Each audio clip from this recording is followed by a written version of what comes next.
Fala, meus brothers e minhas sisters, como que vocês estão? Se você não me conhece, meu nome é Jonas Rocha, eu sou criador aqui do Brother Investidor. No YouTube você vai encontrar conteúdos de investimento, tanto em renda fixa e também em renda variável, e investimento sobre milhas aéreas e cartões de crédito. Então, se você tem interesse nesse tipo de conteúdo, considere primeiro deixar o like nesse vídeo, e se no decorrer do conteúdo aí do vídeo você gostar da minha didática, do que eu mostrei aqui, você também se inscreva no nosso canal para você estar junto comigo aí, fechou? Criei um novo Instagram do zero, então se você tem interesse nesse tipo de conteúdo, também me siga por lá, tá? O link tá aí na descrição ou no primeiro comentário fixado.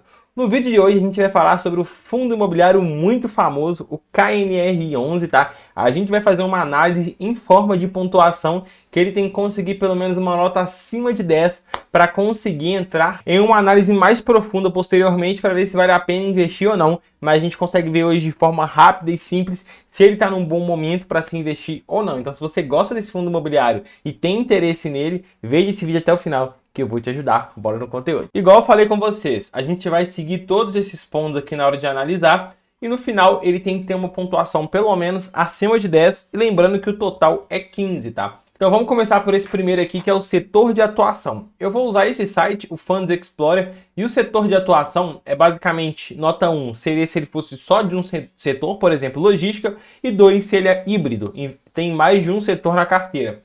Como que a gente consegue ver? A gente consegue vir no relatório gerencial aqui e consegue ver quais ativos que ele tem na carteira. Aqui já vai falar, ó, gerar renda de aluguel mensal através de locação de um portfólio diversificado de prédios corporativos e galpões logísticos, ou seja, ele tem dois segmentos na carteira, ele é híbrido, tá? Então ele vai ganhar uma pontuação de 2 pontos. Liquidez, a gente consegue ver aqui em cima no Funds Explorer essa parte de liquidez diária. Se ele tem uma boa liquidez ou não, tá? Então 14.025 vezes o preço da cota desse fundo imobiliário, 131. Ou seja, ele tem 1.800.000 de negociação diária, o que é considerado uma excelente negociação, tá? Se fosse uma negociação baixa, aí seria ruim, ele tomaria 0 aqui, tá? Como é uma negociação alta, é 1 ponto. Acima de 700, 800 mil para cima, já é considerado uma boa liquidez e seria 1 ponto, tá? Muito abaixo disso, seria 0, seria ruim. Diversificação, como que a gente consegue medir a diversificação do fundo imobiliário? Através dos seus ativos, tá? Ou seja, qual é a quantidade de ativos que ele tem na carteira. E se no relatório gerencial mostrar a quantidade de inquilinos também, quanto mais melhor, tá? Então no relatório gerencial a gente consegue enxergar essa informação. Descendo aqui, ó, ele vai falar pra gente que ele tem um total de 21 imóveis, sendo 12 galpões, sendo 12 edifícios corporativos, né, e 9 galpões logísticos. E aqui ele também fala que possui mais de 90 inquilinos, ou seja, muito diversificado, e isso é excelente, tá? Então vamos colocar aqui a diversificação dele, 2 pontos também. Patrimônio, que é o PL, qual que é o patrimônio líquido desse fundo imobiliário? Aqui tá 3,8 bilhões, tá? E essa nota aqui é 2 pontos o máximo, né? O que acontece? Se ele tivesse até 1 milhão, 1 milhão e meio, seria 1 ponto. Acima disso é um fundo imobiliário muito grande e ele vai ganhar 2 pontos, tá? Então aqui, como ele é um fundo imobiliário muito grande, 2 pontos, excelente. O segundo ponto é a vacância física, tá? A gente consegue aqui no Funds Explorer ver a vacância física também desse fundo imobiliário.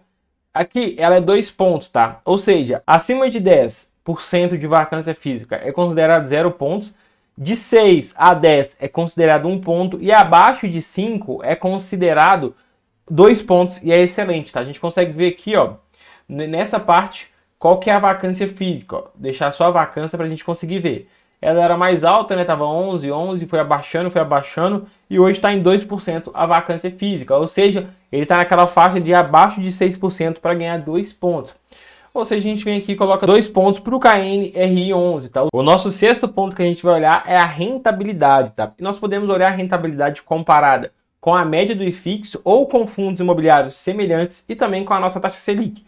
O ideal seria comparar com fundos imobiliários semelhantes, só que não é tão fácil achar fundos imobiliários igual o KNRI, que investe em lajes corporativas e galpões logísticos. Então vamos comparar com a média do dividend yield no IFIX, que é o índice dos fundos imobiliários, e também com a nossa taxa Selic, tá?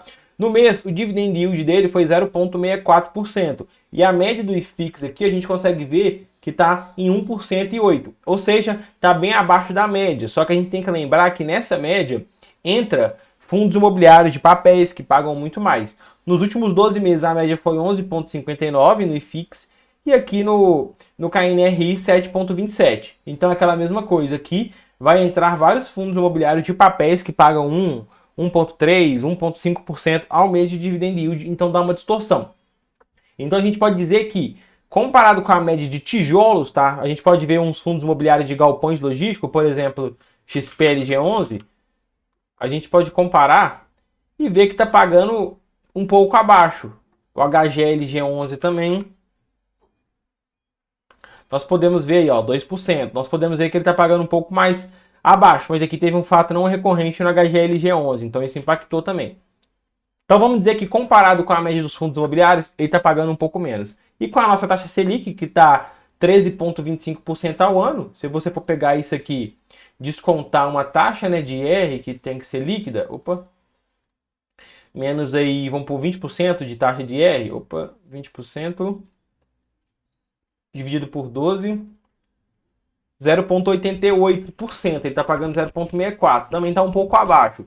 Mas também tem que entender outras coisas, que o KNRI não é um fundo imobiliário muito arriscado e tal. Mas enfim, então vamos colocar uma nota aqui de 2 pontos, que ele está abaixo, mas não tão abaixo sim para ganhar só 1 ponto, tá? Então, 2 pontos aqui na rentabilidade. Preço. Aqui a gente vai olhar se ele está muito caro ou muito barato, ou no preço justo, tá? Então, se ele tiver muito caro, acima de um preço sobre valor patrimonial de 1,10 para cima, ele vai ganhar 1. Se ele tiver com valor patrimonial num preço justo, vai ganhar 2. Se ele tiver abaixo do seu valor patrimonial por cota, ele vai ganhar 3, que é excelente. Então, continuando olhando aqui, a gente consegue ver esse indicador aqui, ó, o preço sobre valor patrimonial está 0,84. Só para resumir, se fosse igual a 1, quer dizer que ele está sendo negociado no preço justo, acima de 1 quer dizer que ele está sendo negociado com ágio, ou seja, com muita valorização, e abaixo de 1 quer dizer que ele está sendo negociado abaixo do que ele realmente vale, com deságio. Como ele está sendo negociado muito abaixo do que ele realmente vale, ele vai ganhar 3 pontos aqui, porque pode ser um bom momento de compra do KNRI11, tá? Vamos ver quantos pontos o KNRI conseguiu juntar nessa nossa análise. Lembrando que não é nenhum tipo de recomendação, é uma análise básica para a gente ver se ele está num bom momento, para a gente analisar mais profundamente, lendo os relatórios e fazer uma análise mais profunda, tá? Mas vamos ver aqui quantos pontos que ele conseguiu.